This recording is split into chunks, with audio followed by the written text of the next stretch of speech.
poor cleaning lady blew bubbles to calm a boy having a meltdown, unaware that the millionaire CEO was watching.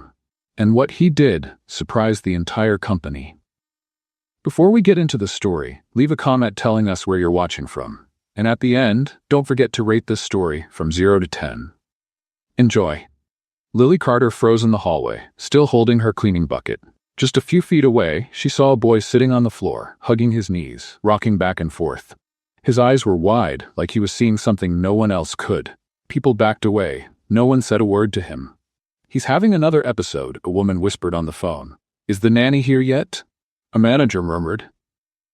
"Don't get too close," a tense security guard warned. Right at that moment, Nathaniel Blake saw the scene on the security cameras. It was his son, in the lobby, having a meltdown, alone. He dropped everything, rushed out of his office, ignored his assistant calling his name, hit the elevator button 3 times. When it didn't come, he ran down the stairs, his heart pounding. But Lily didn't hesitate. She sat down on the floor near the boy. She didn't touch him. She didn't speak. She simply unzipped her apron pocket and pulled out a small, almost empty bottle of dish soap. She added a bit of water and blew a bubble. Then another, and another. The boy stopped rocking. His breathing slowed. His panicked eyes followed a gentle, silent bubble drifting through the air. That was when Nathaniel, exhausted and out of breath, reached the lobby and stopped in his tracks.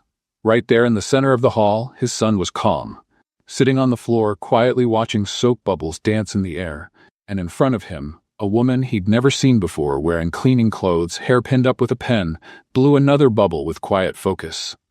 No one moved. No one spoke. Owen, his son, wasn't crying or screaming. He was just watching.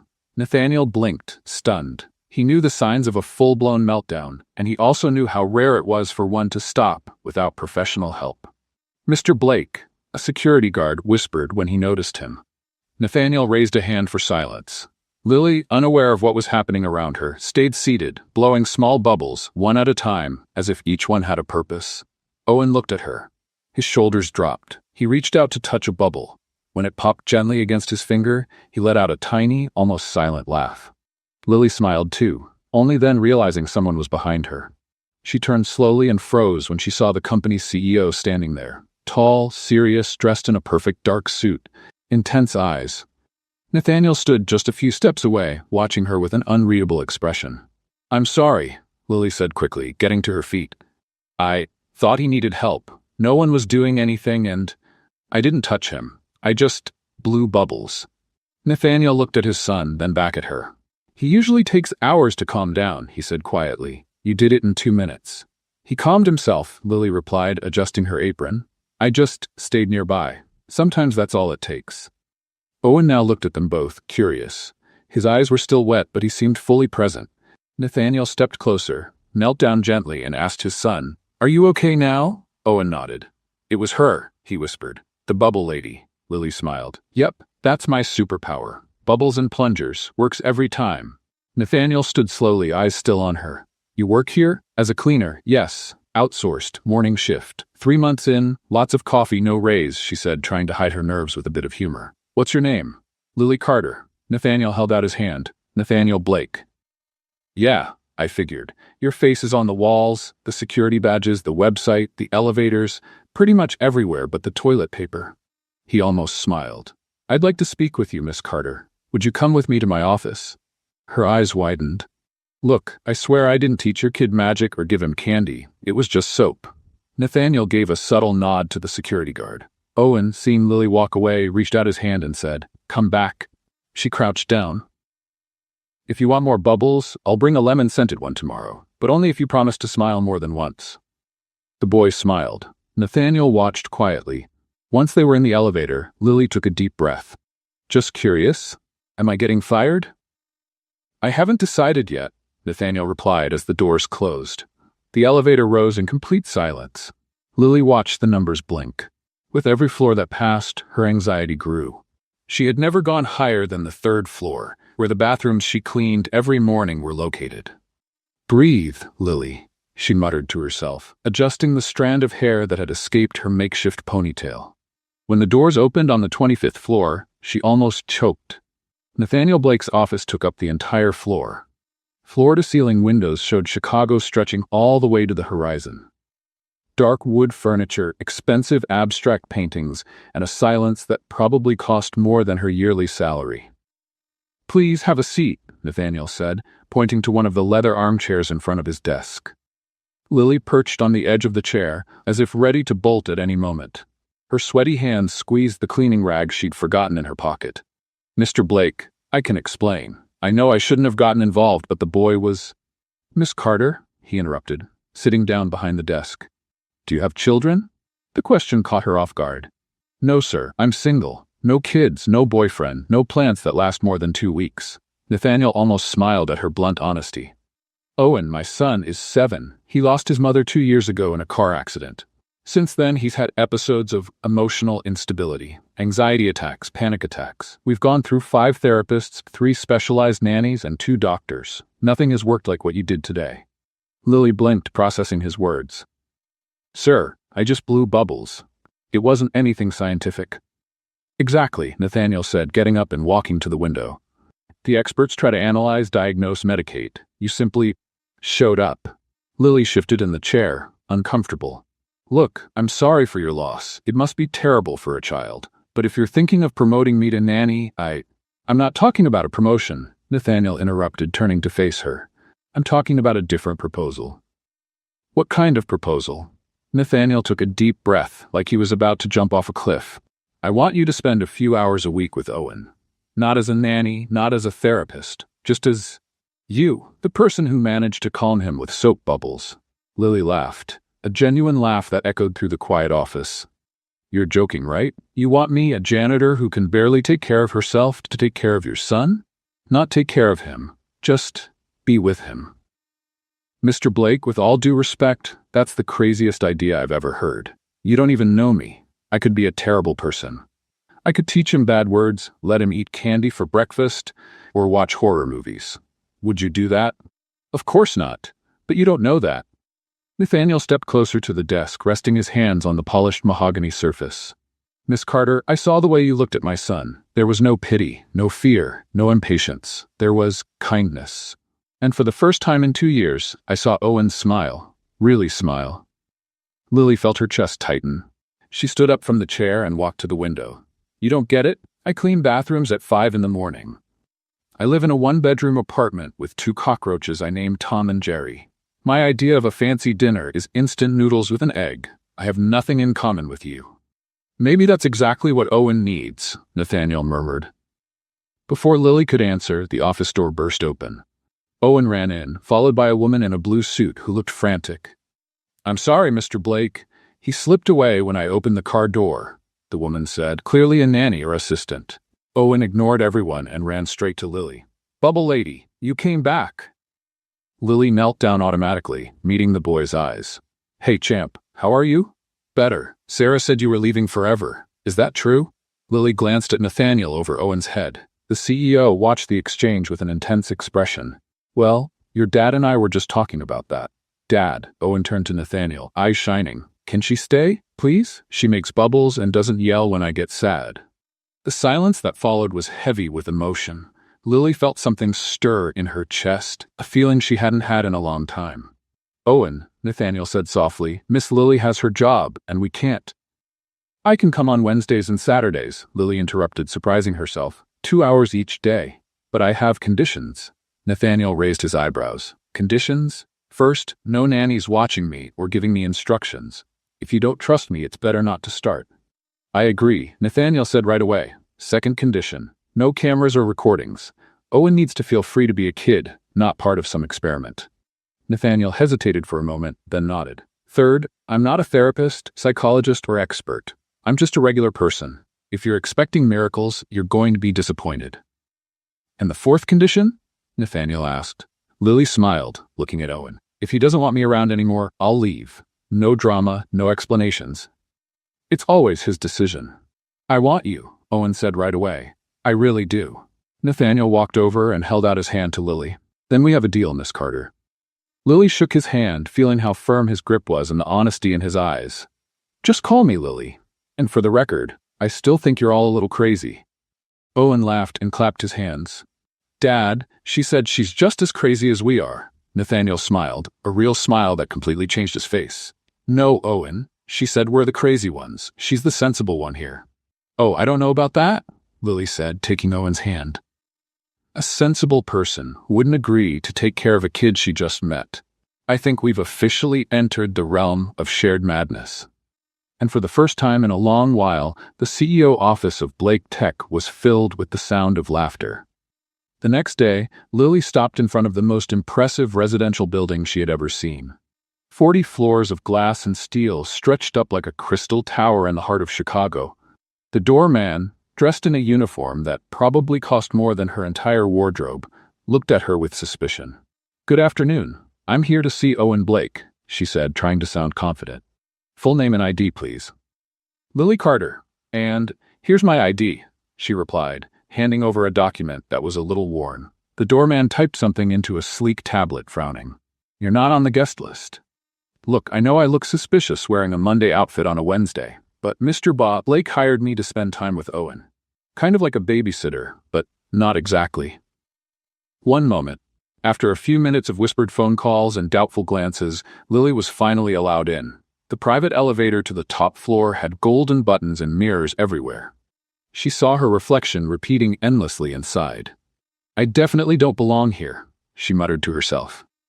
When the doors opened straight into the penthouse, Lily froze. The apartment was bigger than the whole building she lived in. High ceilings, a minimalist decor in shades of gray and white, and artwork that probably cost more than she could earn in 10 lifetimes.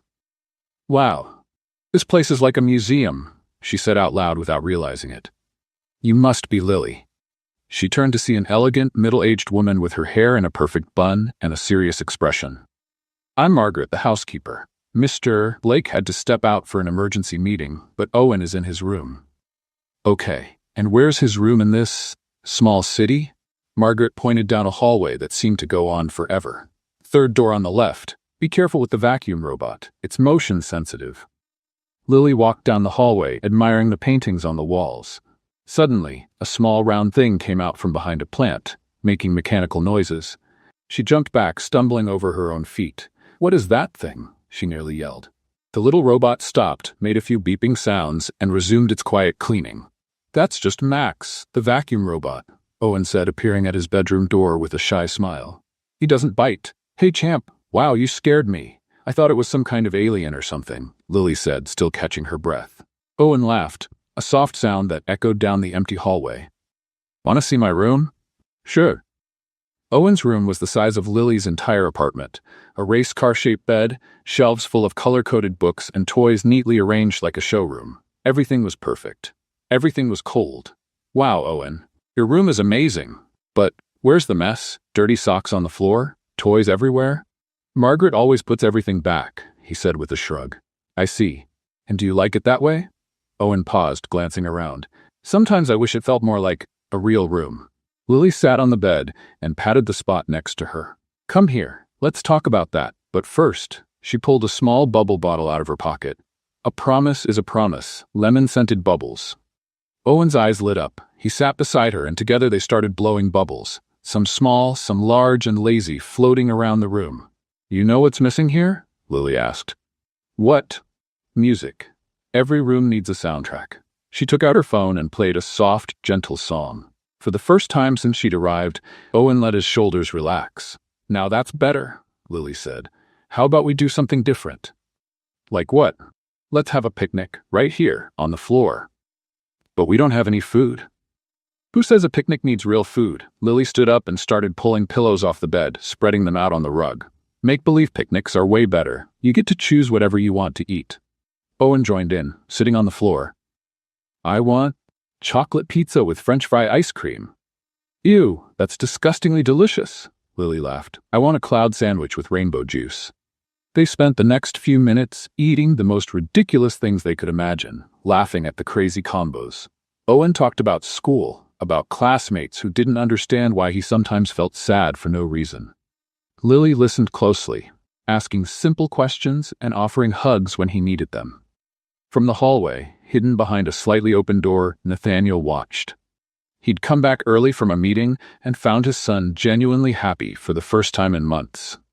A slow smile spread across his face as he listened to the laughter coming from the room. What a touching scene. The cold voice behind him made him turn around. Diana Worthington, Owen's godmother and one of the most influential socialites in Chicago, stood in the hallway, her expression full of disdain. Diana, I didn't know you were coming today. Clearly, otherwise, you wouldn't have left that woman alone with Owen. Nathaniel's jaw tightened. Lily is here because I asked her to be. Nathaniel, dear, I know you're going through a rough time, but hiring a cleaning lady to care for Owen? That's madness. She's not a cleaning lady hired to take care of him. She's… What? Your new girlfriend? Diana gave a harsh, unpleasant laugh. Please, Nathaniel, this woman is obviously after your money. It's the oldest trick in the book.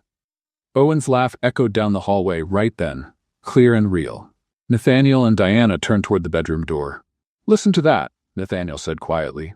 When was the last time you heard Owen laugh like that? That's not the point. The point is that you're being manipulated by some gold digger who…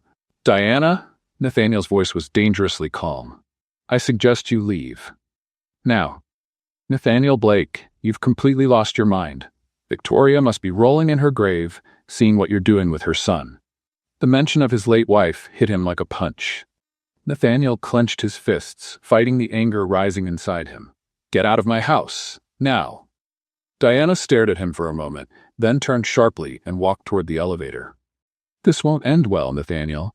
And when it doesn't, don't say I didn't warn you. When the elevator doors closed, Nathaniel took a deep breath and looked back toward the bedroom. Lily and Owen were now making Play-Doh from something she'd pulled out of her bag, chatting happily about shapes and colors. For the first time in 2 years, the house felt like a home. And for the first time since Victoria's death, Nathaniel felt that maybe, just maybe, they were going to be okay. A week after the scene with Diana, Nathaniel found himself typing and erasing the same message for the 5th time.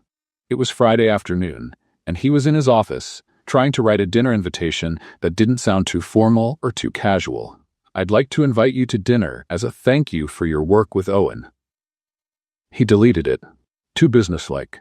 How about dinner tomorrow? Too forward. Could be taken the wrong way.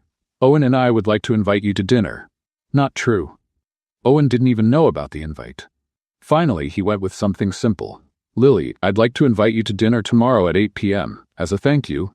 Nathaniel. He hit send before he could change his mind again. The reply came 15 minutes later. Seriously? Like real dinner? With forks and knives and everything? Okay, but if there are more than 3 utensils, I'm leaving. Lily. Nathaniel laughed to himself in the empty office. She was definitely not like any woman he'd ever met. Lily had been standing in front of the bathroom mirror for 2 hours, trying to decide if she looked ridiculous or just out of place. The black dress she'd rented from a second-hand shop looked fine, but she felt like a kid playing dress-up in grown-up clothes. Breathe, Lily. It's just dinner. Dinner with a man who probably eats caviar for breakfast, sure. But still, just dinner, she muttered to her reflection. She arrived at the building right at 8 p.m., after circling the block 3 times to gather her courage. The doorman, the same as before, greeted her with a slightly warmer smile. Good evening, Miss Carter. Mr. Blake is expecting you. When the elevator doors opened at the penthouse, Lily found Nathaniel waiting for her. He had traded his formal suit for a dark blue dress shirt and casual slacks. Still, he managed to look effortlessly elegant in a way she knew she never could. Good evening, Lily. You look beautiful. Thank you. You also look not terrible, she replied, instantly regretting it. Sorry. When I'm nervous, I say weird things. And I'm very nervous because I've never had dinner in a penthouse bigger than the neighborhood I grew up in. Nathaniel smiled, and she noticed her shoulders relax a little. Owen's asleep? Yes, but he insisted on picking the wine. Lily's eyes widened. Owen picked wine? Grape juice. He said it's kid wine and goes with anything. That boy's a genius. Nathaniel led her to the dining room, where a table for 2 was set with understated elegance. Candles, flowers, crystal gleaming under the soft light. Romantic in a way that made Lily feel completely out of place. Nathaniel, this is beautiful, but you didn't have to… I'm just the person who blows bubbles with your son. You didn't need all this. Ritual? He finished for her, pulling out her chair. Yes, exactly. Ritual. They sat, and a slightly awkward silence hung in the air until Lily decided to break it the only way she knew how. So this table has more silverware than a hospital. What's this tiny spoon for? Doll food? Nathaniel laughed. It's for dessert. Oh, makes sense. And this little fork? Salad. Of course, and here I was thinking it was in case the food tried to escape. The arrival of the first course saved Nathaniel from answering. It was something sophisticated and artistically arranged that Lily couldn't identify. What is this? She asked, poking it gently with her fork. Salmon tartare with wasabi emulsion and microgreens. Lily stared at him for a moment. Okay, I'm going to pretend I understood that and eat it anyway. She took a small bite and made an involuntary face. Is it bad? Nathaniel asked, worried. No, not bad. It's just that it tastes like raw fish with mint toothpaste. Nathaniel nearly choked on his wine. Lily, you don't have to eat it if you don't like it. No. Sorry, I have zero filter. It's just that my taste is more basic. Pizza, burgers, pasta, things that don't need an instruction manual. Note to self, next dinner, pizza. Next dinner? Lily raised an eyebrow. Confident, aren't you? Hopeful, he corrected, and something in his tone made Lily's heart skip. As the night went on, the conversation began to flow more naturally. Lily shared stories about her childhood in Detroit, about coming to Chicago, chasing opportunities that never arrived, and her dream of one day opening a daycare for children from working families. Why kids? Nathaniel asked. Because they're honest. If a kid doesn't like you, they'll say it to your face. If they do, they give you a hug that fixes any bad day. Adults are complicated. Kids are pure. Even the ones with emotional struggles? Especially those. They're just trying to process a world that's too big, too loud, too scary. They just need someone who understands they can't always be strong. Nathaniel watched her in silence for a moment. You talk like someone who's been there. Lily toyed with her napkin, avoiding his eyes. Everyone's felt too small for the world at some point. The difference is adults get better at hiding it. And you, can you hide it? Clearly not, she laughed. Here I am, in a $1 million penthouse, wearing a rented dress, talking about salmon that tastes like toothpaste. If that's not showing all my flaws at once, I don't know what is. Maybe that's exactly what makes you so refreshing. Refreshing is a fancy word for clumsy, isn't it? No, refreshing is a word for someone who isn't afraid to be real. The moment was interrupted by the arrival of the main course, but the air between them had shifted. It wasn't awkward anymore. It felt closer to anticipation. Can I ask you something? Lily said, cutting into what looked like the most expensive steak in history. Of course. Why did you really invite me? And don't give me the thank you line. You could have sent an overpriced fruit basket or a golden card. Why dinner? Nathaniel paused, fork in midair.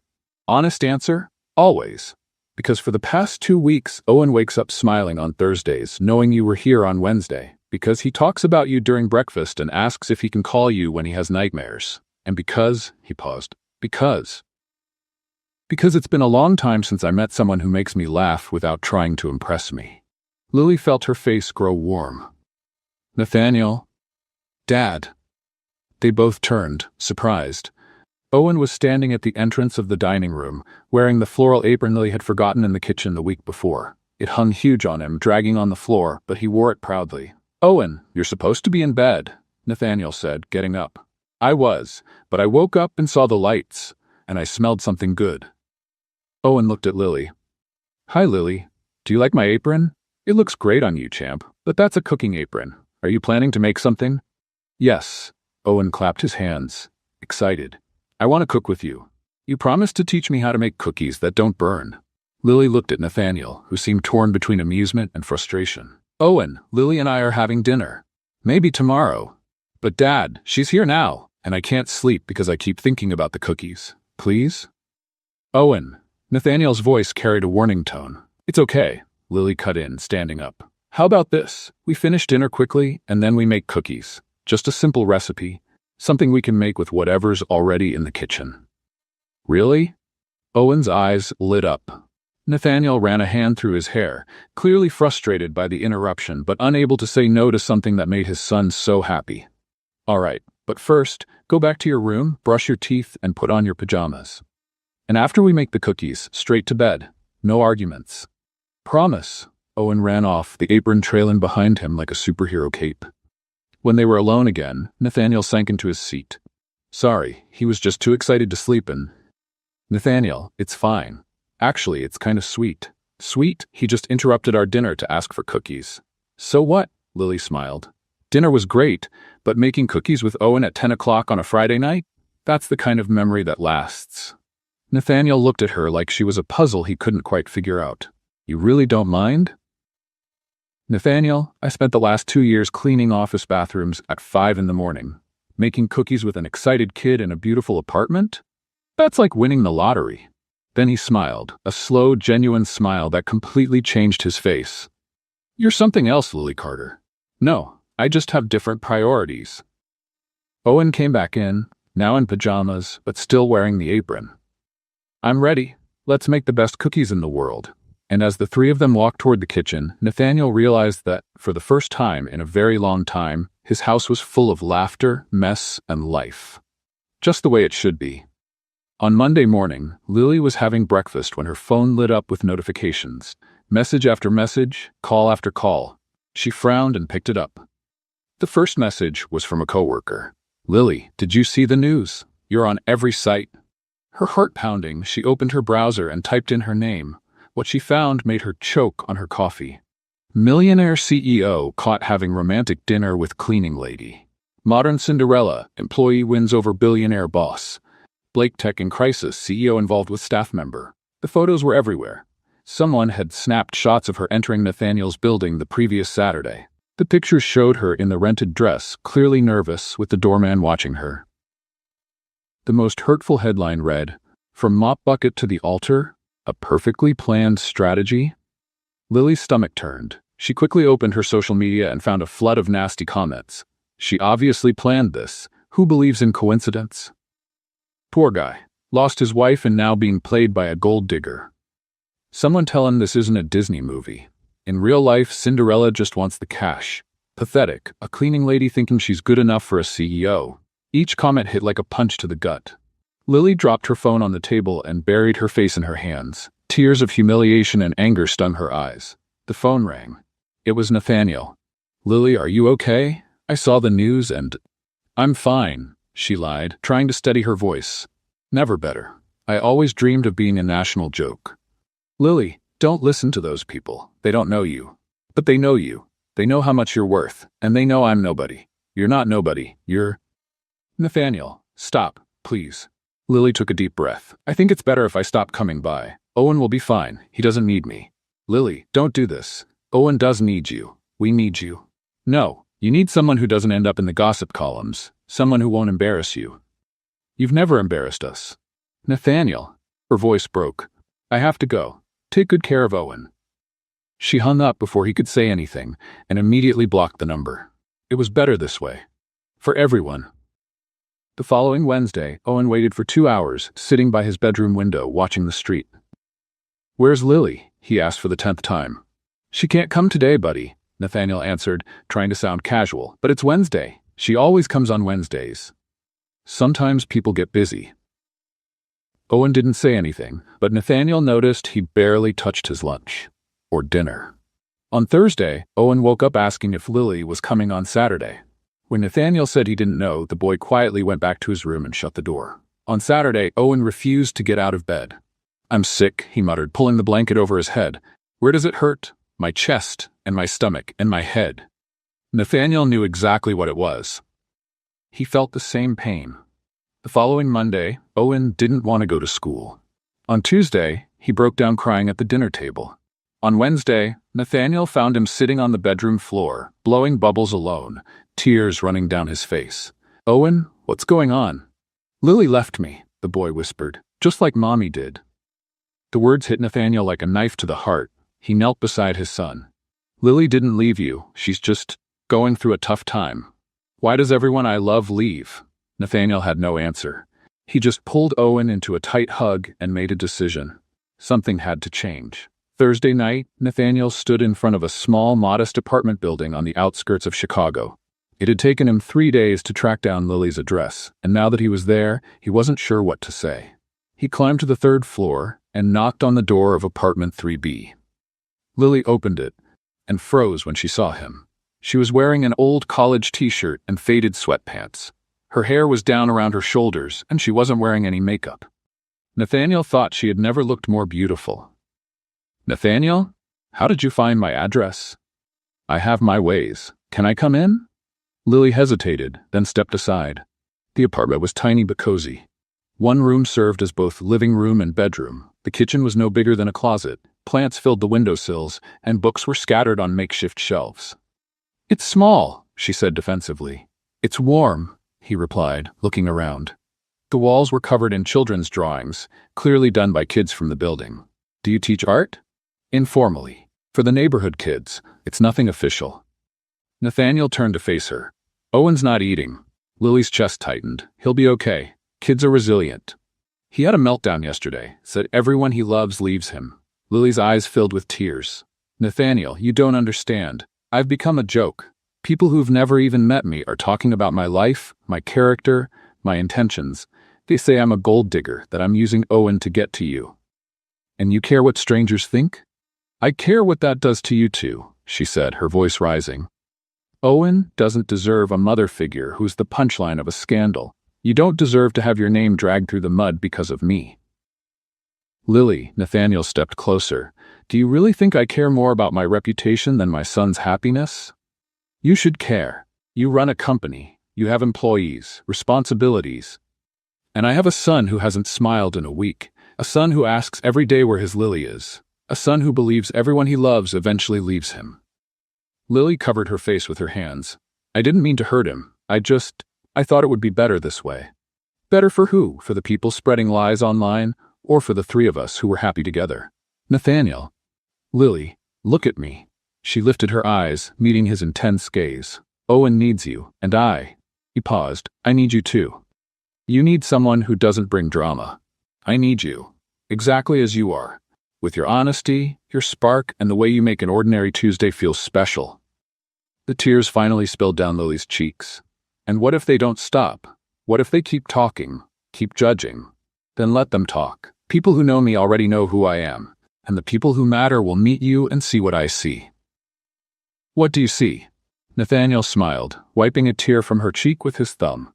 I see the woman who made my son laugh again, who brought life back into my home, who reminded me what it feels like to feel something beyond responsibility and work.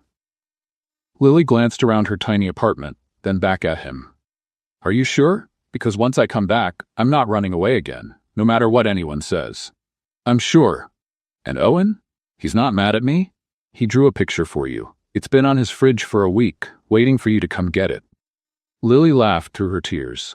Then I guess I'd better go pick up that drawing. The Friday after Lily returned, once Owen had finally fallen asleep after an afternoon of baking cookies and telling stories, Nathaniel and Lily found themselves alone on the penthouse balcony. The Chicago sky was full of stars, a rare sight in the city, and the quiet between them was comfortable. Thank you, Nathaniel said, breaking the silence. For coming back. Owen was different, distant, like part of him had disappeared. Lily leaned against the railing, staring at the city lights below. I shouldn't have run. Not like that. Owen didn't deserve to pay for my fear. Why were you so afraid? Nathaniel asked softly. Of opinions, of judgment. You always seemed so strong to me, so sure of yourself. Lily let out a laugh, but it had no humor in it. Sure of myself? Nathaniel, I clean bathrooms for a living and live in an apartment the size of your closet. Confidence isn't exactly my specialty. But with Owen, you're different. Natural, like you just instinctively know what he needs. Lily stayed quiet for a long moment, her fingers playing with the sleeve of her coat. I had a child, she said finally. So quietly, Nathaniel almost didn't hear. He stepped closer, but said nothing, waiting. Samuel. He was born premature. Spent 2 months in the NICU. I spent whole days there, singing to him, telling him stories, blowing bubbles on the window when it rained. Her voice trembled. The doctor said premature babies need stimulation, connection. So I talked to him all the time, even when he couldn't hear me. Nathaniel's chest tightened, already knowing how the story would end. He died at 3 months, Lily continued, tears streaming silently. Sudden infant death syndrome. One morning I went to his crib and he was peaceful, like he'd just fallen asleep forever. Lily, his father blamed me, said I didn't take good enough care of him, that maybe if I'd done something differently. She wiped her tears with the back of her hand. He left me a week after the funeral, said he couldn't look at me without seeing failure. Nathaniel stood beside her now, fighting the urge to pull her into his arms. "That's why you understand Owen so well," he said. "You know what it's like to lose someone you love." "I see Samuel in every child," she admitted. "In their vulnerability, in the way they need to be seen, to be understood. When I saw Owen having that meltdown in the lobby, it was like Samuel was there, needing me." "How old were you?" 22. "It's been 4 years, but it feels like yesterday, and a lifetime ago at the same time." Nathaniel finally reached for her hand, lacing his fingers with hers. "Victoria, Owen's mother, died in a car accident," he said. "She was coming back from a parent-teacher meeting. A drunk driver ran a red light and—" He paused, taking a deep breath. Owen was in the back seat. Lily turned to him, eyes wide. "He saw everything?" "All of it. He was in a coma for 3 days. When he woke up, he didn't talk, didn't cry, didn't react to anything. The doctor said it was trauma, that he needed time, but it was over a year before he smiled again. That's why he has the anxiety attacks. They started when he went back to school. Any loud noise, any stressful situation, it's like he's back in that car." Lily squeezed his hand. "And you? How did you handle all of this?" "I didn't," Nathaniel said with raw honesty. "I buried myself in work. I hired the best nannies, the best therapists, the best doctors. I thought if I could control everything around him, he'd be okay. But you couldn't control his pain." "No. And it drove me crazy. Until you showed up and blew bubbles in my lobby." Suddenly, Owen was laughing again. He was present. And I realized that maybe the solution wasn't controlling everything, but simply being there. They sat in silence, hands intertwined, each lost in their own painful memories and the strange comfort of sharing them with someone who understood. "Lily," Nathaniel said eventually, "Owen sees you as a mother figure. You know that, right?" "I know, and it scares me and warms my heart at the same time." "And he hesitated. "I've started to see you as more than just the person who takes care of my son." Before Lily could respond, Nathaniel's phone rang. He looked at the screen and frowned. "It's Richard, from the board. I have to take this." "Nathaniel," said Richard Mason, chairman of the Blake Tech board, his voice tense. "We need to talk. First thing tomorrow morning." "About what?" "About your personal choices and how they're affecting the company. The meeting's at 8 a.m., don't be late." The call ended abruptly. Nathaniel stared at the phone, his expression dark. "Trouble?" Lily asked. "Maybe. The board wants a meeting tomorrow. Probably about us." "Nathaniel, if this is going to cause problems for you." "No," he turned to her, determined. "We're not going through this again. I'm not going to let fear or outside pressure tear our family apart." "Our family." Nathaniel realized what he'd said and gave her a soft, honest smile. "Yes, our family, because that's what we are, right? You, me, and Owen. A slightly crazy, unconventional family, but a family all the same." Lily's heart skipped a beat. And what if the board disagrees? Then they'll have to live with it. Because I'm not giving up my happiness, or Owen's, just to please people who care more about appearances than real results. That night, as Lily returned to her apartment, she carried not just the shared pain of past losses, but also the hope that maybe, just maybe, she'd finally found where she belonged. And Nathaniel, staring out at the Chicago skyline, knew he was about to face the biggest battle of his career. But for the first time in years, he had something worth fighting for. Something more important than money, power, or status. He had a family. The next morning's board meeting was exactly the nightmare Nathaniel had expected. Richard Mason, seated at the head of the long mahogany table, wasted no time with pleasantries. "Nathaniel, let's get straight to the point. Your personal situation is damaging the company's image. Our investors are nervous, the media is making a circus of it, and frankly, we're questioning your judgment." The other 5 board members nodded silently, their expressions serious and disapproving. "My judgment?"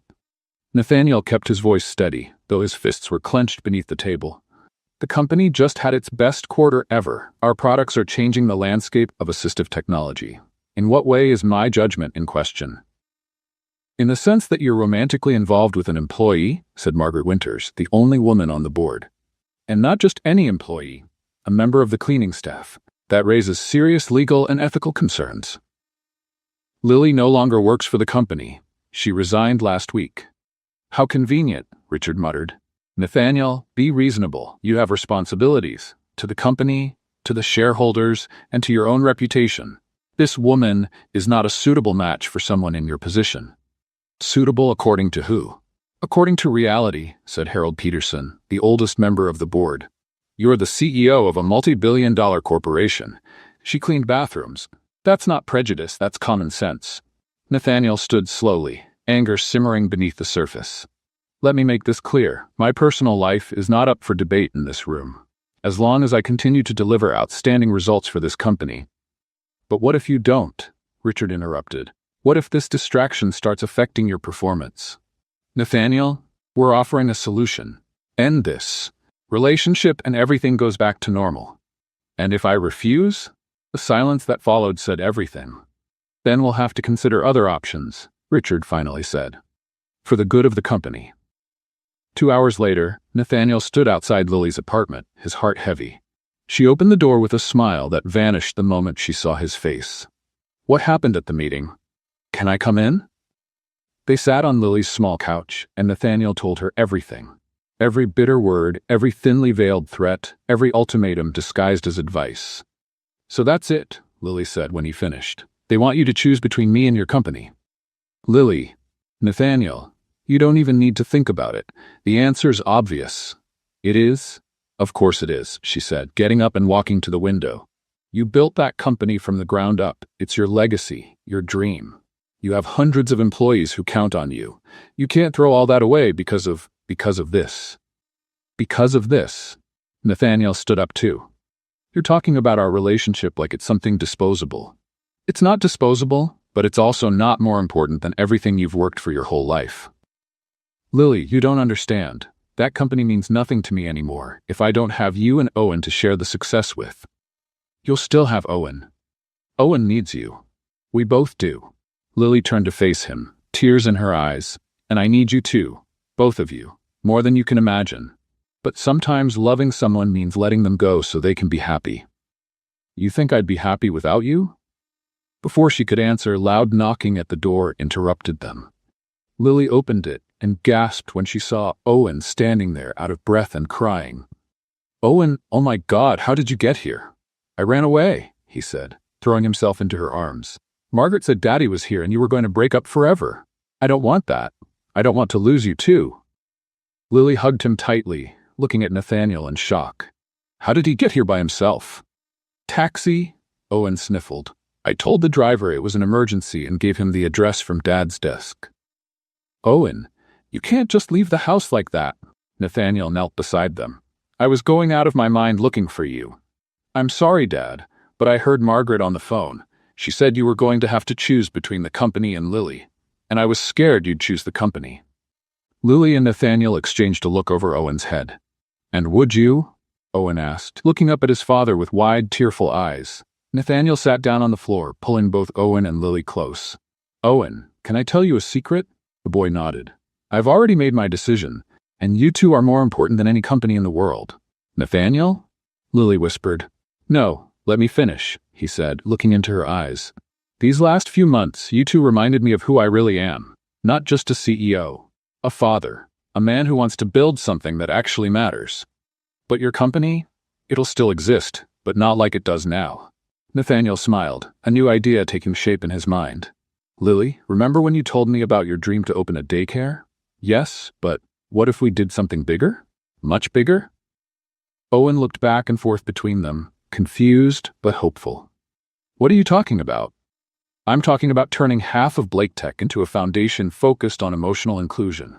Support centers for children with trauma, training programs for educators, assistive technology for special needs, Nathaniel said, growing more excited. And I want you to lead it. Lily's eyes widened. Nathaniel, you can't be serious. I've never been more serious. Lily, you have a gift. You see children in a way most professionals can't. You understand pain, loss, healing. You're exactly what those kids need. But the investors, the board, they can adjust or step aside. It's time for Blake Tech to stand for something more than just profit. Owen started clapping, excited. Lily's going to work with Dad. Does that mean you'll stay together forever? Lily looked at Nathaniel, seeing the conviction in his eyes and the honesty on his face. Are you sure? This will change everything. Your life, your company, your reputation. For the better, Nathaniel said, taking her hands. Lily Carter, will you be my partner? In life and in work? Aye. She looked at Owen, who was watching her with hope, then back at Nathaniel. Yes, I will. Owen squealed with joy, throwing his arms around them. And there, on the floor of that tiny apartment, the three of them knew they had found something more valuable than money or status. They had found a family. And a purpose worth any sacrifice. 3 weeks after the foundation announcement, everything seemed to be going perfectly. Lily had moved into a bigger apartment closer to Blake Tech and spent her days working side by side with Nathaniel developing the educational programs. Owen was thrilled to see his two favorite adults working together every day. The Little Hearts Foundation would launch officially the following Friday, with a press conference and a special event for potential investors. Lily had worked tirelessly over the past few days, finalizing presentations and organizing all the necessary paperwork. On Thursday morning, she arrived at the office earlier than usual, anxious to review the final details. But when she tried to log into her computer, the password didn't work. Strange, she murmured, trying again. Miss Carter? Richard Mason's voice behind her made her turn. He was accompanied by two men she didn't recognize. Good morning, Mr. Mason. Is there a problem? I'm afraid there is, Richard said, his expression serious and just slightly satisfied. These are Detectives Morrison and Clark from the Corporate Fraud Division. Lily felt the blood drain from her face. Fraud? I don't understand. Miss Carter, Detective Morrison said, we need to ask you some questions about discrepancies we found in the Foundation's documentation. What kind of discrepancies? Altered documents? Falsified certifications? Inconsistent financial data, Richard said. All carrying your digital signature. That's impossible. I didn't falsify anything. Every document I prepared is authentic. Then how do you explain this? Richard showed her a folder stuffed with papers. Teaching certificates from a university that confirms you never studied there. References from previous jobs at companies that don't exist. Fabricated professional experience. Lily flipped through the documents with trembling hands. They were indeed her records, but completely distorted. Her technical course had been turned into a full degree. Her previous nanny jobs had been listed as management positions at fictional institutions. I didn't do this, she said, her voice higher than usual. Someone changed my documents. I've never lied about my background. Miss Carter, Detective Clark said, you're going to have to come with us to give a statement. Wait. Nathaniel appeared, rushing in, clearly alarmed. What's going on here? Nathaniel, Richard turned to him with a grave expression. We've uncovered serious irregularities in the Foundation's paperwork. It appears Miss Carter falsified her credentials to get the position. That's absurd, Nathaniel said, looking at Lily, who was pale as a sheet. Lily, what is this? I didn't do any of it, Nathaniel. Someone altered my records. I never lied to you about who I am or what I've done. Mr. Blake, Detective Morrison interrupted, were you aware of Miss Carter's true qualifications when you hired her? I knew her full background. She's always been honest about her education. Then how do you explain these documents with her digital signature? Nathaniel studied the papers, frowning. They really looked like Lily's work, but he knew she would never do such a thing. There's a mistake here, or someone is deliberately sabotaging this project. Richard cleared his throat. Nathaniel, I understand this is hard to accept, but the facts are clear. This fraudulent paperwork compromises the entire Foundation. We'll have to suspend the launch immediately. You can't do that. We can, and we will, Richard said firmly. And until this is resolved, Miss Carter cannot remain on company premises. Lily looked around at the curious faces of employees who had gathered to watch. Whispers, judging eyes. It was like the media scandal all over again, only worse. Lily, Nathaniel said, stepping closer, don't worry, we'll fix this. I'll hire the best lawyers, private investigators. Nathaniel, Richard said, placing a hand on his arm, I strongly advise you to step away from this until it's resolved. Any involvement could be interpreted as obstruction of justice. You're telling me to abandon Lily? I'm telling you to protect the company and yourself. Lily met Nathaniel's eyes and saw the conflict in them. She knew he wanted to help her, but she also knew his presence would only make things worse for him. It's okay, she said softly. I'll go with the detectives. I'll clear this up. Lily, don't. Take care of Owen. Tell him. Her voice faltered. Tell him I didn't do anything wrong, but I have to fix this. The detectives escorted her out of the building, through the lobby where it had all begun. Lily glanced at the spot where she had first met Owen and felt her heart shatter. That night, After hours of questioning and having her apartment turned upside down for evidence, Lily finally returned home. She was exhausted, humiliated, and desperate. Her phone rang nonstop, Nathaniel calling, but she didn't answer. How could she? Even if he believed her, staying in his life would only bring him more trouble. Around midnight, she sat at her kitchen table and began to write a letter. Her tears smudged the paper, but she kept going. My dear Owen, when I met you that day in the lobby, you were sad and scared. I just wanted to help, and I ended up receiving the greatest gift of my life, your friendship and your affection. Now I have to leave for a while. Some bad people are saying things about me that aren't true, and until I can prove their lies, I can't be near you or your dad. But I want you to know something. You are the most special child in the world. You're brave, smart, funny, and you have the biggest heart I've ever known. Never let anyone make you believe otherwise. Take care of your dad. He loves you more than anything in the world. And always remember, even from far away, I'll be cheering for you and sending invisible bubbles through the wind. With all my love, Lily, P.S. The drawing you made for me is right here with me. I'm taking it wherever I go. She folded the letter, placed it in an envelope, and wrote for Owen on the front. Then she began to pack her things. By sunrise, Lily Carter had vanished from Chicago, leaving behind only the letter and a broken heart. And in his penthouse, Nathaniel woke Owen to give him the hardest news of his life. Lily was gone, and they didn't know when she'd be back. 3 weeks. 21 days since Lily had disappeared, and Nathaniel felt like he was living on autopilot. He had hired the best private investigators in Chicago, and they quickly discovered that the forged documents had been created using Richard Mason's computer. The board chairman had been forced to resign, but the damage was already done. Lily had vanished without a trace. Owen barely ate, barely spoke, and spent hours sitting by his bedroom window as if hoping to see her walking down the street below. Nathaniel tried to comfort him, but how do you comfort a child when you're just as broken yourself? On Thursday morning, Nathaniel was in a virtual meeting with Japanese investors when his assistant, Sarah, quietly stepped into the room. Mr. Blake, I'm sorry to interrupt, but this is urgent. Sarah, I'm in an international meeting. I found her, she said simply.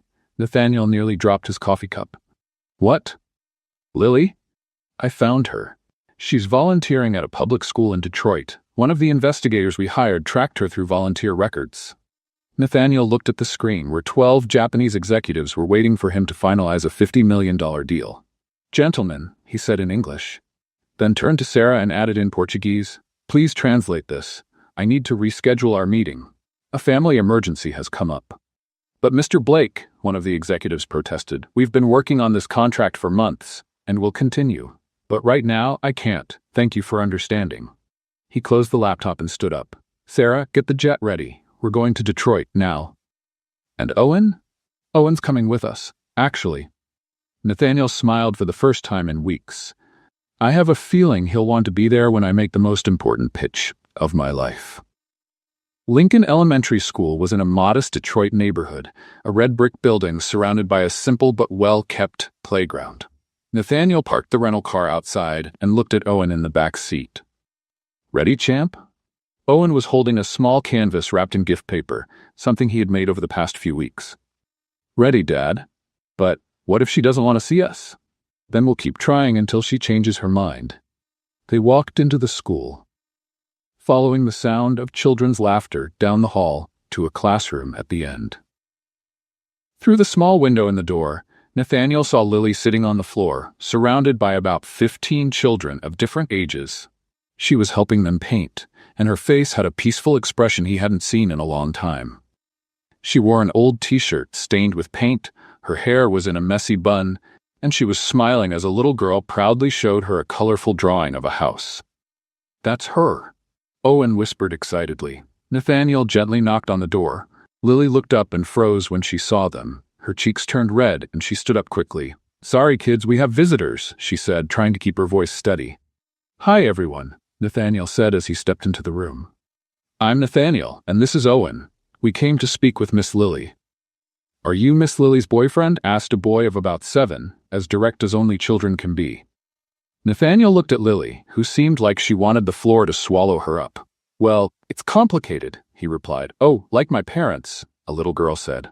They're complicated too. The children laughed, and even Lily gave a small smile. Lily, I need to talk to you, Nathaniel said, stepping into the middle of the room. I want to do it in front of everyone, because I want these kids to be witnesses to what I'm about to say. Nathaniel, that's not necessary. Yes, it is, he said, kneeling right in the center of the circle of children. Lily Carter, I'm sorry. I'm sorry I didn't fight harder for you, that I let awful people hurt you, that I didn't run after you the day you left. The children watched quietly, some with their mouths hanging open. You don't have to kneel, Lily said softly, clearly uncomfortable. Yes, I do. Because this is how you give a real apology. And because I want these children to see how a man should treat the woman he loves.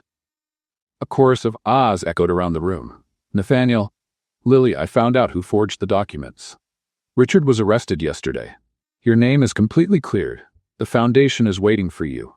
Owen is waiting for you. And I'm right here, on my knees, asking for a second chance. Owen stepped forward, holding out a wrapped gift. Lily, I made this for you, to show that we're a family. Lily took the gift with trembling hands and slowly unwrapped it. It was a small painted canvas with 3 colorful bubbles floating, one blue, one red, and one yellow. The blue one is you, Owen explained, because you're calm and make us feel safe. The red is Dad, because he's strong and brave. And the yellow is me, because you said yellow is the color of joy. Tears rolled down Lily's cheeks as she looked at the painting. And the 3 bubbles are together, Owen added. Because bubbles pop easily when they're alone, but when they're together, they stay strong. Owen, Lily's voice cracked. That's beautiful, it's perfect. So will you come back home with us? He asked hopefully. Lily looked at Nathaniel, still kneeling, then at Owen, then at the children watching her with hopeful eyes. I'll come back, she said at last, but on one condition. Anything, Nathaniel said immediately. I want these kids to be part of the Foundation's project too. They've taught me so much about courage and hope these past few weeks. Done, Nathaniel said, standing up. The first Little Hearts branch will be right here in Detroit. The children burst into cheers and applause. Owen ran into Lily's arms, and she lifted him in a tight hug. I missed you, she whispered in his ear. I missed you too. The house was way too quiet without you. Nathaniel joined them, wrapping his arms around both. Never again, he whispered. We're never going to be apart again. And right there, in a simple classroom in Detroit, surrounded by joyful children, the 3 of them knew they were finally in the right place. Home. Together. For good. 6 months after that day in Detroit, the Grand Hall of the Palmer House Hotel had been transformed into a colorful, vibrant celebration. Pastel balloons decorated the tables, children's drawings covered the walls, and laughter filled the elegant space in a way it never had before. The official launch of the Little Hearts Foundation had brought together more than 300 guests, investors, educators, families, journalists, and most importantly 50 children from different backgrounds who would be the first to benefit from the project. Backstage, Lily adjusted the navy blue blazer for the 10th time, the one Nathaniel insisted she wear. Her hands trembled slightly as she mentally reviewed the speech she had prepared. Nervous? Nathaniel asked, appearing beside her. Terrified, she admitted. I've never spoken in front of so many important people before. You've already spoken to the most important person of all, he said, pointing to Owen, who was playing with other kids near the stage. If you could win over a 7-year-old with anxiety, you can win over any audience. Lily smiled, some of the tension melting away. How are things out there? Better than we hoped. The mayor's here, 3 state education secretaries, and all the major media are covering it. Oh, and the school director from Detroit just arrived with 10 of the kids he taught there. Really? Lily's eyes lit up. They actually came? They're all in the front row, wearing t-shirts they painted themselves, with colorful bubbles. Lily's eyes welled with tears. Nathaniel, what if I forget everything? What if I mess up? What if... He placed his hands gently on her shoulders, guiding her to look into his eyes. Lily Carter, you go out there and speak from the heart, like you always do, and it'll be perfect, just like you always are. Before she could respond, Sarah appeared with a headset. Lily, it's time. The audience is waiting. Lily took a deep breath, gave Nathaniel a quick kiss on the cheek, and walked toward the stage. When she stepped onto the platform and saw all those eyes on her, for a moment she thought she might faint. Then her gaze found Owen in the front row, giving her a big thumbs up. Next to him, the kids from Detroit smiled and waved. In the second row, she spotted parents holding children with special needs, teachers who had driven hours to be there, and therapists with hopeful expressions. "Good afternoon," she began, her voice still a little shaky. "My name is Lily Carter, and a year ago, I was cleaning bathrooms in this very hotel." A murmur ran through the audience. Nathaniel, watching from a corner of the room, smiled. Classic Lily, always starting with raw honesty.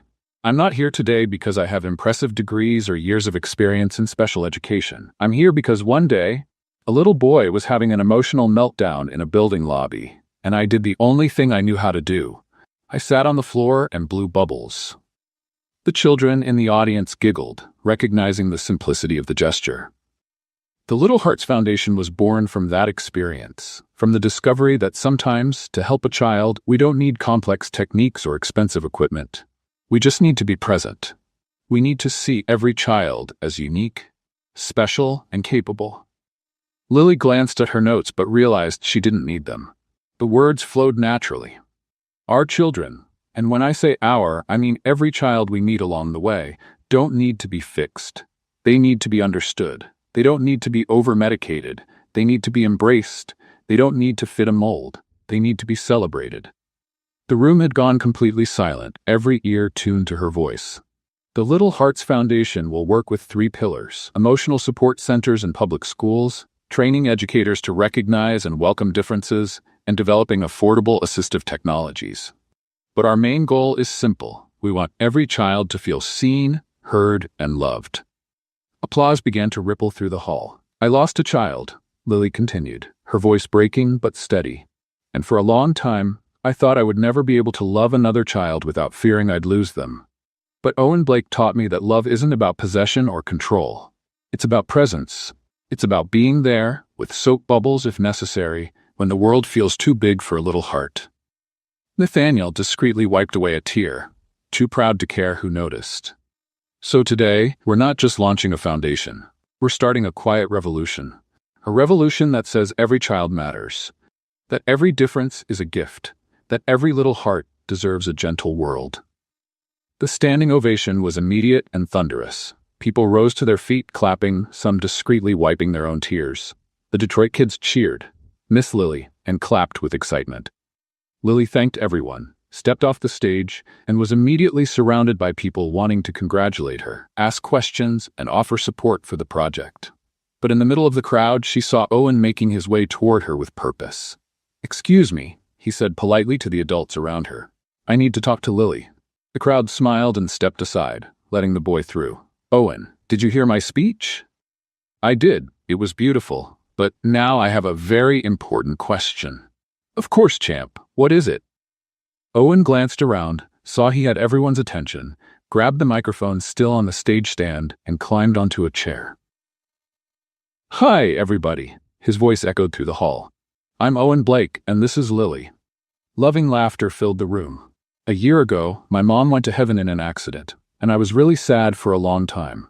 But then Lily came with her magic bubbles and taught me that you can feel sad and happy at the same time." The hall went completely silent. Owen turned toward where Nathaniel was standing, then back to Lily. "Dad," he said into the microphone, looking straight at his father, "can I call her Mom now?" The whole room seemed to hold its breath. Lily covered her mouth with her hands, tears streaming freely. Nathaniel walked to the stage, his eyes shining with emotion. "Owen," he said, taking the microphone, "that's a decision you need to make with Lily." Owen turned to her. "Lily, will you be my heart mom?" Lily knelt to his level, barely able to speak through her tears. "Yes, sweetheart, it would be the greatest honor of my life." Owen dropped the microphone and ran into her arms. The room erupted into cheers, applause, and joyful tears. And there, in the middle of hundreds of people, but feeling like it was just the 3 of them in the world, the family that had come together through soap bubbles and broken hearts was finally complete.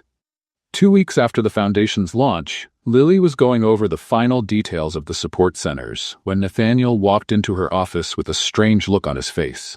"Lily, I need to show you something," he said, looking slightly nervous. "Right now, I'm reviewing the contracts for the Detroit therapists, and it's important, and it'll be quick, I promise." Lily looked at him, suspicious. Nathaniel rarely interrupted her work without a serious reason. Okay, but if this is about the budget, I'm warning you. I'm not cutting the art supplies.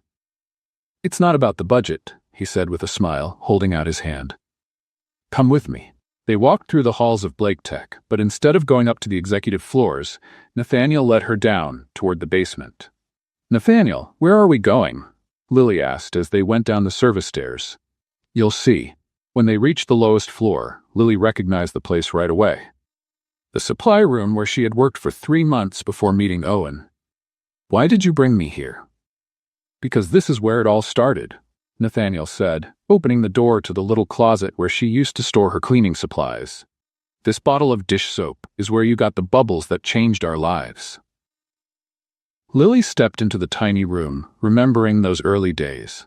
The tight uniform, her hands raw from cleaning chemicals, the loneliness of those early mornings scrubbing bathrooms while dreaming of a different life. Nathaniel, this is kind of morbid. Why do you want me to remember that time? Because I want you to see how far we've come, he said, closing the door behind them. From a lonely janitor and a bitter CEO, we became a family, and it all started right here. Lily looked around the room, which now looked different. Someone had decorated it with tiny LED lights, giving the cramped space an almost magical feel. On the floor, rose petals formed a path to the back of the room. Nathaniel, what is this?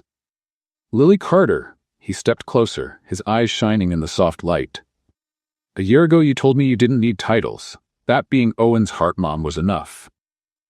And it is, she said, beginning to realize where this was going. It might be enough for you, but it's not enough for me. Nathaniel knelt on the floor of the small room, right where she used to keep her mop and bucket. Lily covered her mouth with her hands, tears already starting to form. I want everyone to know you're my wife. I want Owen to have a birth certificate with your name as his mom. I want to grow old by your side and tell our grandkids how the most extraordinary woman in the world won me over with soap bubbles. He pulled a small blue velvet box from his jacket pocket. Lily Carter, will you marry me? And before you answer, just know that if you say no, I'll stay here on my knee until you change your mind. Owen already gave me permission to camp out in this room as long as it takes. Lily looked at the box, then at Nathaniel's face, then at the lights glowing around them. Nathaniel Blake, she said, her voice trembling.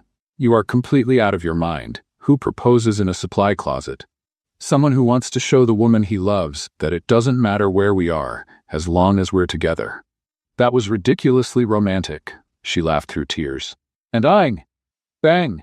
The door flew open with a loud noise, and something big and round tried to squeeze through the opening. Can I come in? Came a muffled voice from inside the round thing. Lily and Nathaniel looked at each other, confused. Owen, Nathaniel called out. Yes, it's me, but I'm having a little technical problem here. The round thing finally made it through the doorway, and they saw that it was Owen, wearing a giant bubble costume made from clear inflatable plastic. He could barely move inside it, and his little arms barely reached the sides. Owen, Lily exclaimed, trying not to laugh. What are you doing here, and what is that outfit? Margaret helped me make it, he said, spinning awkwardly inside the costume. It's a real bubble. I thought it would be cool to show up at Dad's proposal dressed as a bubble, since you guys met because of bubbles. How did you know about the proposal? Nathaniel asked, still kneeling. Sarah told me, and I wanted to be part of it. Owen tried to walk, but stumbled, rolling like a ball across the small room. Oops, Houston, we have a problem. Lily burst out laughing, a real heartfelt laugh that echoed through the room. Nathaniel started laughing too, watching their son rolling around like a giant human bubble. Owen, are you okay in there? Lily asked, trying to help him up.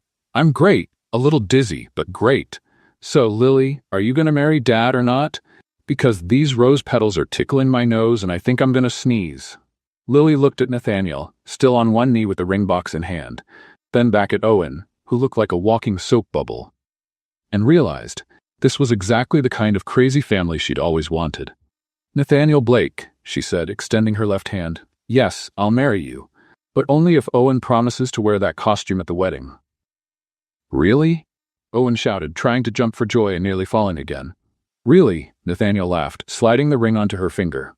It was a simple solitaire with 3 tiny stones beside the diamond, one blue, one red, and one yellow. The three bubbles, Lily whispered, recognizing the reference to Owen's painting. Our family, Nathaniel said, standing up to kiss her. Wait, Owen interrupted. Family hug first. Come here. They moved toward him, doing their best to hug the giant inflatable bubble. Owen pulled them both inside the costume, creating the strangest and most perfect group hug ever. Now it's official, Owen said, pleased. We're the craziest family in Chicago. 6 months after the most unusual proposal in Chicago, the garden of the Little Hearts Foundation had been turned into a dream come true. Not the kind of dream you see in fancy wedding magazines, but the kind a 7-year-old would imagine if they got to plan their parents' perfect wedding. White chairs were set in a half-circle around a simple altar made from wildflower arches. But what made everything special were the personal touches. Hundreds of glass jars hanging from trees, each filled with a different bubble mix. Balloons floated in groups of 3, always blue, red, and yellow. And instead of petals in the aisle, little bubble bottles were scattered all along the path. Nathaniel, stop messing with your tie, said Sarah, now promoted to official wedding planner. It's perfect. What if she changes her mind? He murmured, glancing toward the garden gate for the 10th time. What if she realizes she could do better than a nervous CEO with a kid who collects bubble costumes?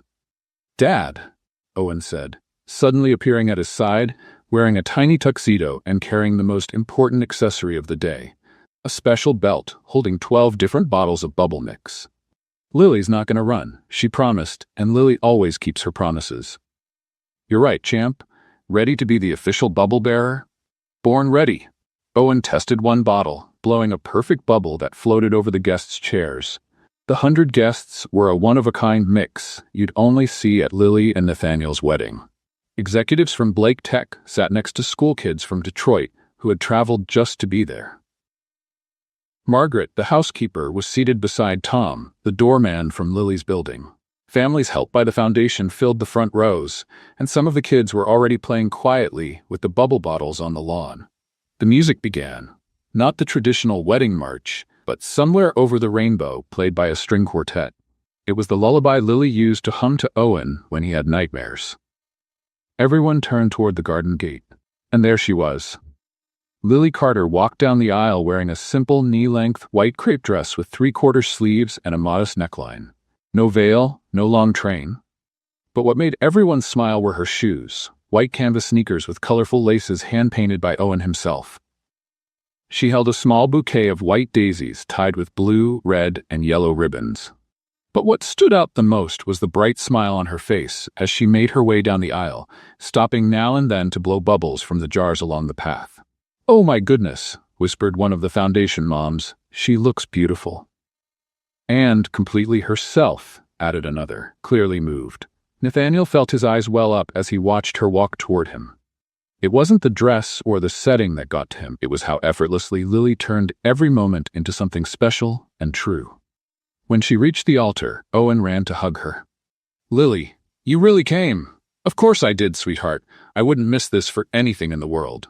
The judge, a kind man who had become a family friend during Owen's adoption process, smiled at the scene. "Friends, family, and bubbles," he began, earning laughter from the guests. "We're here today to celebrate not only the union of Nathaniel and Lily, but the official creation of a family that already existed in their hearts long before it existed on paper." Lily and Nathaniel faced each other, hands intertwined. Owen stood between them, occasionally blowing a bubble that floated over their heads.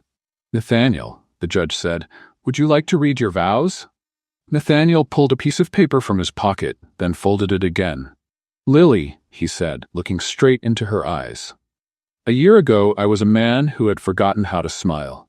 You taught me that sometimes the simplest solutions are the most powerful, that a bottle of dish soap can hold magic, that love isn't about having all the answers, but about being present when you don't know what to do." He took a deep breath. "I promise to be present, on bubble days and on stormy days. I promise to listen more than I speak, and I promise to never, ever underestimate the power of a simple solution to a complicated problem." Lily smiled, tears streaming freely. "Nathaniel Blake," she said, "you gave me something I thought I had lost forever, a family. Owen gave me back the ability to love without fear. And you showed me that it's possible to build something beautiful on the ruins of broken hearts." She looked at Owen, then back at Nathaniel. "I promise to be the mother Owen deserves and the partner you need. I promise that our home will always have laughter, even on the hard days. And I promise there will always be soap bubbles in the kitchen drawer, because magic can hide in the simplest places." "The rings?" the judge asked. Owen walked forward solemnly, pulling 2 simple gold bands from his pocket. But before handing them over, he blew a giant bubble that floated above Nathaniel and Lily's hands. "Make a wish," he whispered. They both closed their eyes for a moment, then opened them and smiled at each other. "Now you can have them," Owen said, handing over the rings. They exchanged rings as small bubbles floated around them, blown by guests who couldn't resist the bottles scattered around the garden. "In the name of love, family, and magic bubbles," the judge said with a wide grin, "I now pronounce you husband and wife. Nathaniel, you may kiss the bride." The moment Nathaniel kissed Lily, Owen ran to the side of the altar and grabbed a special bottle he had hidden behind the flowers. It was a mixture he had made himself, with colors that created huge, iridescent bubbles. He blew with all his might, forming a bubble the size of a basketball that floated slowly over the couple's heads. It hovered there for a magical moment, reflecting all the smiles around, the colors of the garden, and the joy of the day. Then Owen jumped and popped the bubble with his fingertip. Pop! The sound echoed in the quiet garden for a split second before being replaced by laughter, applause, and cheers. Children ran for the bubble bottles, adults stood clapping, and the garden filled with hundreds of tiny bubbles floating in every direction. Nathaniel and Lily hugged, laughing as Owen danced around them, blowing bubbles everywhere. "We did it," Lily whispered in Nathaniel's ear. "Did what?" "We found our home." Nathaniel looked around, at Owen, glowing with happiness, at the guests laughing and playing with bubbles, at the foundation's garden they had built together, and at the woman in his arms who had changed their lives with one simple act of kindness. "Yes," he said, kissing her again as more bubbles floated around them. "We finally found our home." And as the sun set over Chicago, painting the sky in the same colors as Owen's bubbles, blue, red, and yellow, the family born on the marble floor of a corporate building celebrated not just a wedding, but the discovery that true love can bloom in the most unexpected places. What did you think of Lily and Nathaniel's story? Leave your thoughts in the comments. From 0 to 10, what rating would you give it? Subscribe to the channel and hit the bell to follow all our stories, and check out more emotional stories by clicking here on the final screen.